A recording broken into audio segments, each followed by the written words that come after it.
Mutual ফান্ডসের total buy sell analysis করব এই ভিডিওতে সেক্টর ধরে ধরে জুলাই মাসে। আপনারা বাই পোর্শনটা দেখেছেন, আপনারা সেল পোর্শনটা দেখেছেন। এবারে বাই এবং সেলকে কম্বাইন করে সেক্টর ওয়াইজ আমরা আলোচনা করব। অত্যন্ত গুরুত্বপূর্ণ ভিডিও এটি, অ্যানালিসিস করার একটি অসাধারণ নমুনা এটি। আপনারা দেখুন এইভাবে অ্যানালিসিস করতে হয় এবং সেটাকে শেখার চেষ্টা করুন। আমি সুররঞ্জন গঙ্গোপাধ্যায় আপনাদের সবাইকে স্বাগত জানাচ্ছি। চলুন ভিডিওটা শুরু করি। ভিডিওটাকে বোঝার চেষ্টা করুন আগে এবং তারপর ধীরে ধীরে শেখার চেষ্টা করুন যে কীভাবে অ্যানালিসিস করতে হয় এবং এখান থেকে আপনি কী সিদ্ধান্তে আসতে পারেন সেটাও কিন্তু আপনি অ্যানালিসিস করুন। প্রথমেই বলে রাখি, কোনো রকম বাই সেল রেকমেন্ডেশন এটা নয়। আমি কেবল ডেটাগুলোকে আপনাদের কাছে অ্যানালিসিস করছি, আশা করি সেটা কিন্তু আপনাদেরকে কাজে দেবে। এখানে কি কি রয়েছে সেটাকে প্রথমে আগে দেখুন, তবে কিন্তু আপনি বুঝতে পারবেন যে কি হচ্ছে। আমরা সেক্টরে আলোচনা করছি, সুতরাং সেক্টরের নামগুলো এদিকে রয়েছে বাঁ দিকে। দ্বিতীয় নাম্বারে আমাদের রয়েছে বট স্টক, অর্থাৎ কত নাম্বার, কোয়ান্টিটি, কতগুলো করে স্টক কিনেছে। দ্বিতীয় নাম্বার রয়েছে বট ভ্যালু, যেটি আমাদের কাছে বেশি গুরুত্বপূর্ণ। তারপরে রয়েছে সোল্ড স্টক, অর্থাৎ কতগুলো সেই সেক্টর থেকে সোল্ড করেছে, এবং সোল্ড ভ্যালু, যেটা আমাদের কাছে বেশি গুরুত্বপূর্ণ। এবং তাহলে আমরা কি পেলাম না, আমরা কোনো একটি নির্দিষ্ট সেক্টরে প্রথমে আমরা যেটা দেখলাম যে কত টাকার বাইং হয়েছে, কত টাকার সেলিং হয়েছে, দিয়ে তারপরের কলমটাকে আমি রেখেছি নেট ইনভেস্টেড, সেটাকে কোশ্চেন মার্ক দিয়েছি।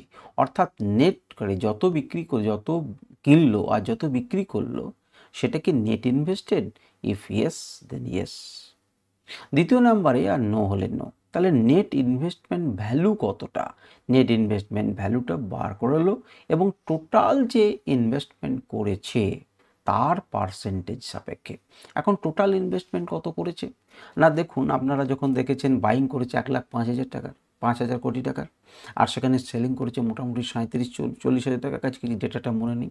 তাহলে বিয়োগ ফলটা কিন্তু নেট ইনভেস্টেড ভ্যালু, সেই নেট ইনভেস্টেড ভ্যালুর সাপেক্ষে এর পার্সেন্টেজ কত সেইটা আমরা কষেছি। তাহলে একটা পরিষ্কার চিত্র পাবো সেক্টর ধরে ধরে। সেক্টরের কোন স্টকগুলোর ডিটেল আপনারা দেখেছেন। প্রথমেই আপনারা দেখুন যে টেকনোলজি সেক্টরের আপনি দেখুন net invested yes or not, net invested এবং 15,000 কোটি টাকার এবং 22% মতো টোটাল ইনভেস্টমেন্টের 22%ই কিন্তু টেকনোলজিতে ইনভেস্টমেন্ট করা হয়েছে। অটোমোবাইল সেক্টর থেকে দেখুন নেট ইনভেস্টেড ইয়েস এবং 8,645 কোটি টাকার 12%, প্রায় 13% দোরগোড়া পর্যন্ত ইনভেস্টমেন্ট হয়েছে। এনার্জিতে আপনি দেখলেন যে এই স্টক কিনে নিল, ওই স্টক কিনে নিল, লাফিয়ে পড়লেন, কিন্তু আপনি তাকিয়ে দেখুন যে নেট ইনভেস্টেড কিনা, হ্যাঁ কত টাকা, 295 কোটি টাকার। পার্সেন্টেজের হিসেবে কত, 1%-এর নয়। তাহলে আমি এই সেক্টরটিকে বাদ দিয়ে দেবো। দ্বিতীয় নাম্বার ফিনান্সিয়ালে 42% ইনভেস্টমেন্ট করেছে, নেট ইনভেস্টেড হচ্ছে 42%। চারটিখানি ব্যাপার নয়। তাহলে এই সেক্টরটি গুরুত্বপূর্ণ সেক্টর। এখনও পর্যন্ত আমরা যত পেলাম, ফিনান্সিয়ালকে 1 নম্বরে এবং 2 নম্বরে টেকনোলজিকে রাখবো।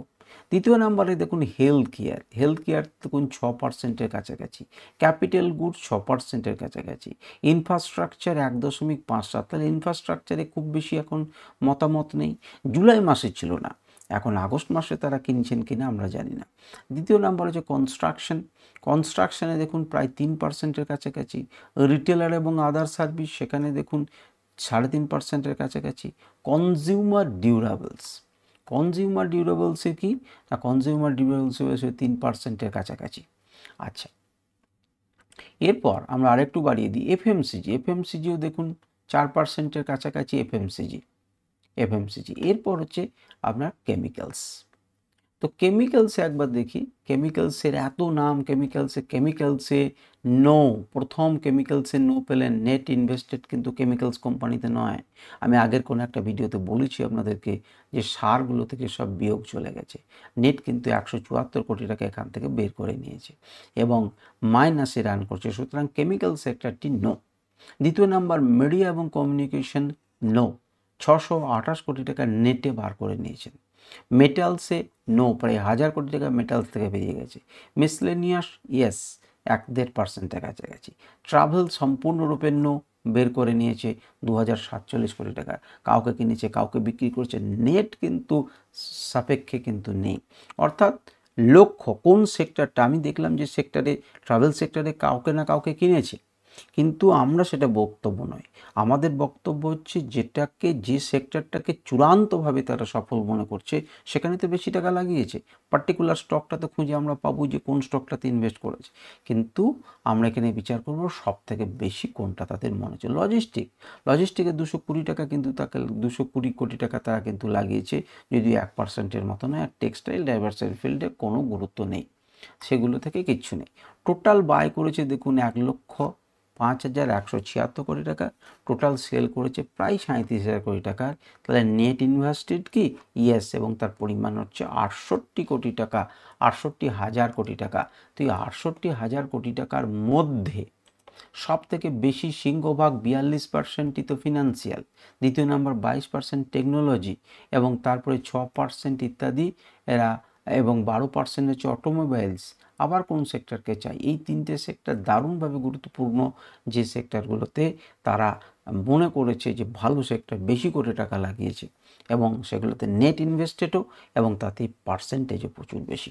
তাহলে আপনি কমেন্ট করে জানান তো যে এই সেক্টরের কোনো স্টক কি আপনার আছে? যদিও পরিষ্কারভাবে মনে রাখুন, এখানে কোনো বাই সেল রেকমেন্ডেশন কিন্তু নয়। আমি কেবল এবং কেবলমাত্র অ্যানালিসিস করছি। কিসের অ্যানালিসিস করছি? আমাদের তথ্যের ভিত্তিতে, আর কোনো কিছু নয়।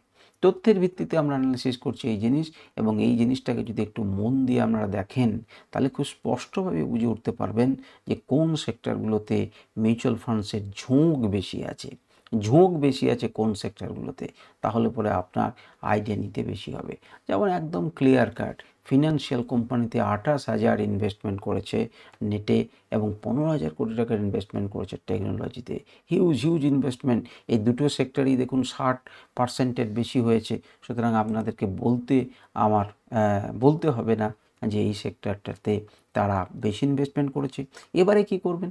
এবারে এই দুটো সেক্টরকে ধরুন, এই দুটো সেক্টরকে ধরে এবারে ডিটেল বড় ভিডিওগুলোতে যান। এবারে দেখুন যে ফিনান্সিয়াল লার্জ ক্যাপ কোম্পানিতে কোথায় করেছে। তিনটে সেক্টরকে আপনি বেছে নিলেন, অটোমোবাইল, আপনি বেছে নিলেন টেকনোলজি, আপনি বেছে নিলেন ফিনান্সিয়াল। তো এই তিনটে সেক্টরকে বেছে নিয়ে তার লার্জ ক্যাপে, তার স্মল ক্যাপে, তার মিড ক্যাপে কোন স্টকগুলোতে বাই করেছে সেগুলোকে খুঁজুন। তারপর তাদের চার্টে চলে যান, চার্টে চলে যে চার্টের অ্যানালিসিস করুন। আপনি দেখুন যে জুলাই বড় টাইম ফ্রেমে দেখুন, উইকলি টাইম ফ্রেমে, ডেলি টাইম ফ্রেমে, মান্থলি টাইম ফ্রেমে বিচার করুন যে কোন জায়গাতে দাঁড়িয়ে রয়েছে, এখানে সুবিধা কি সুবিধা না, ওরা কি দেখে জুলাই মাসে ইনভেস্ট করলো, এই সমস্ত কিছু চার্টে গিয়ে আবার বোঝার চেষ্টা করুন। তাহলে একটা কমপ্লিট পিওর ধারণা আপনি পাবেন। আমি জানি না কতজনের ধৈর্য আছে এই শেষ মুহূর্ত পর্যন্ত শোনার। যারা শুনেছেন তারা যদি এটাকে ফলো করেন আপনি অবশ্যই সফল হবেন, এ নিয়ে কোনো দ্বিতীয় বিকল্প নয়। আপনি ধীরে ধীরে সেই কাঙ্ক্ষিত স্টকটির কাছে পৌঁছে যাবেন যেটিতে আপনার ইনভেস্ট করা উচিত। আজকের ভিডিও এই পর্যন্তই। নমস্কার, ধন্যবাদ।